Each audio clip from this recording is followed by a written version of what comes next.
আজ বাইরে ঝমঝম বৃষ্টি, তাই ভাবলাম গরম গরম চিজ বল আর তার সঙ্গে 1 কাপ ক্যারামেল চা বানিয়ে ফেলি। চলো পুরো প্রসেসটা তোমাদের সঙ্গে শেয়ার করি। প্রথমে একটি আলু সেদ্ধ করে নিলাম, তারপর তাতে নুন আর সামান্য হলুদ দিয়ে ভালোভাবে মেখে রাখলাম। এদিকে চিজগুলো ছোট ছোট কিউবের মতো করে কেটে নিলাম। এবার আলুর মিশ্রণ থেকে অল্প অল্প করে হাতে নিয়ে মাঝখানে একটি করে চিজের টুকরো রাখলাম। তারপর খুব যত্ন করে চারিদিক থেকে আলু দিয়ে চিজটা পুরো ঢেকে গোল গোল বল বানিয়ে নিলাম। খেয়াল রাখতে হবে যেন কোথাও চিজ বাইরে থেকে দেখা না যায়, তাহলে ভাজার সময় চিজ গলে বেরিয়ে যেতে পারে। এইভাবে চিজ বলগুলো বানালে দেখতে খুব সুন্দর লাগে।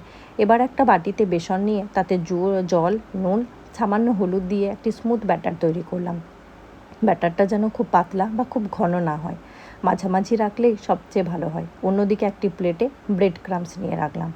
এবার প্রতিটি চিজ বল প্রথমে বেসনের ব্যাটারে ভালোভাবে ডুবিয়ে নিলাম, তারপর তুলে ব্রেড ক্রাম্বসের মধ্যে গড়িয়ে চারদিক ভালোভাবে কোট করে নিলাম। ব্রেড